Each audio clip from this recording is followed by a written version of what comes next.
dos pedaços do Brasil que a gente está com dificuldade de compreender nesse momento é qual é o lugar do Supremo Tribunal Federal. Porque, veja, a gente saiu de um lugar em que 3 meses atrás o Supremo Tribunal Federal, percebido como acertando por mais de metade da sociedade brasileira, condenou à prisão 4 generais, um almirante, 2 ex-comandantes do Exército e um ex-presidente da República por uma tentativa de golpe militar. 3 meses passados, temos um escândalo envolvendo pelo menos 2 ministros, um deles o próprio ministro Alexandre de Moraes, mas talvez mais envolvido o ministro José Antônio Dias Toffoli, num caso crasso de corrupção, de tráfico de influência, tentando proteger um banqueiro que tudo indica era barbaramente picareta e que tentou montar um golpe contra o Fundo Garantidor de Crédito. É difícil acompanhar o Brasil, sabe? Como que o senhor vê esse lugar do Supremo Tribunal Federal nesse balanço dos 3 poderes hoje, professor?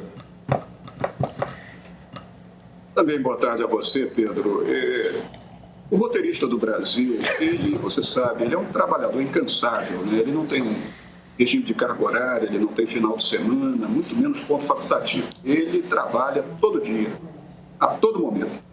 Então, é claro que hoje, diante de uma colocação do Supremo Tribunal Federal, que vem acontecendo nos últimos 18, 20 anos, na quadra de um ator político, e esse é um problema muito sério, o ativismo que o Supremo Tribunal Federal, às vezes bem intencionadamente, mas chamou para si, o colocou numa posição de ator político no teatro da política nacional, o posicionamento do tribunal acabou se tornando um posicionamento variável dentro do espectro da separação de poderes e muitas vezes se confunde a sua real destinação.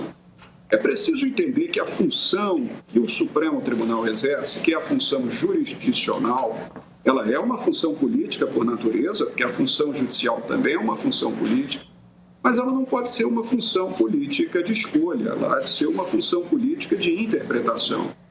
De modo que, não sendo eleitos os integrantes da Suprema Corte, esse tribunal, que lá no começo da República, 136 anos atrás, foi concebido como um tribunal de moderação, uma espécie de árbitro substitutivo do poder moderador que havia sido extinto com a queda do gabinete do Visconde Ouro Preto, esse tribunal ele tem que sempre se aproximar da condição de guardião da Carta da República. Ele não pode, em momento nenhum, se distanciar disso.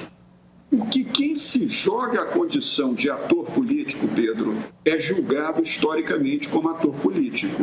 E uma vez julgado e rotulado como ator político, ele passa para a lógica existencial das disputas da política e não para o posicionamento ao qual ele se destina constitucionalmente, que é um posicionamento de árbitro, de um elemento imparcial dentro do espectro da própria federação. Todavia, eu quero aqui, concluindo, Pedro, dizer alguma coisa importante que eu tenho sentido, nós vamos participando aí dos debates com muita frequência, e eu tenho sentido uma certa confusão em torno do que está acontecendo agora. Sempre fui e sou, como professor de Direito Constitucional, um defensor intransigente do regime democrático, da autoridade dos direitos fundamentais e do Poder Judiciário, como uma peça elementar de mantença de tudo isso. Portanto, quando 4 anos atrás o Supremo Tribunal Federal foi grosseiramente atacado por seus detratores, que eram detratores da própria democracia, com o objetivo de atacar a institucionalidade do Supremo Tribunal Federal, creio que todas as pessoas comprometidas com o sistema constitucional se posicionaram a favor do Supremo Tribunal Federal. O Supremo Tribunal foi vigoroso, cometeu alguns erros procedimentais, mas foi vigoroso, processou e julgou e condenou o que historicamente nunca acontecera no país. Condenou centenas de pessoas por crimes contra o Estado democrático de direito. Louvo pessoas ao Supremo Tribunal Federal. Mas isso não tem nada a ver com o que está acontecendo agora. A crítica que está sendo formulada agora por muitas pessoas, inclusive da direita, elas têm direito de fazer isso, é uma crítica direcionada ao comportamento de um juiz do Supremo Tribunal Federal ou, quiçá, de juízes do Supremo Tribunal.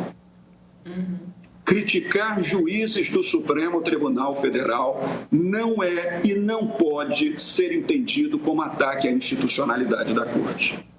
Note bem, para concluir mesmo, fala-se muito hoje que nós temos, da parte de deputados que estão criticando os juízes do Supremo, cidadãos comuns eleitores que estão criticando os juízes do Supremo, um perfil redivivo de um moralismo que relembra o moralismo denista nos anos 40 e nos anos 50, que era mundial cosmopolitista, vamos assim dizer, que era contra o nacional-estatismo varguista, e que esse denuncismo moralista tem por objetivo atacar o Supremo Tribunal Federal. Aí eu discordo, e discordo com veemência. Eu não posso responsabilizar o moralista denuncista pelo mau comportamento de juízes. Quem, em primeiro lugar, está comprometendo a autoridade de um tribunal é o juiz do tribunal que não se comporta conforme as prescrições deontológicas, éticas, que regem o ofício da magistratura. Eu não posso condenar o denuncista moralista pelos erros grosseiros cometidos, porventura, por magistrados. Então, vamos com calma. Não podemos confundir o que aconteceu 4 anos atrás.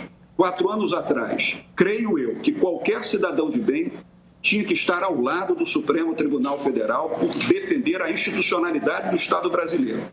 Mas hoje, qualquer cidadão de bem, dentro das suas liberdades públicas, tem todo o direito, tem toda a prerrogativa de tecer a crítica que quiser ao comportamento de um juiz do Supremo Tribunal Federal. Então é bom fazer essa diferenciação exordial para não confundir a Corte com os homens que a integram. Nossa pesquisa foi o principal assunto do debate político brasileiro. Isso tem explicação, tá? É informação de qualidade. Quando uma pesquisa faz um retrato do que pensa uma sociedade, isso não quer dizer que não vai haver mudança. A intenção de voto flutua bastante ao longo do ano eleitoral. As pessoas testam gostar de um, aí migram para o outro, mas naquele momento da pesquisa, aquele retrato nos permite entender onde o país está. A pesquisa ajuda pessoas a tomar decisões, faz com que políticos reajam, permite eleitores que se organizem com a intenção de evitar um resultado que não desejam ou acelerar um que prefiram. Democracias são movidas à informação de qualidade. Vivemos numa era de desinformação, você sabe disso. Seja no seu grupo de conhecidos quem traz a informação, quem provoca esse tipo de debate que a gente viu ocorrer esses dias. Todo mês, o Meio vai publicar uma pesquisa nova. Os assinantes Premium recebem um PDF cuidadosamente construído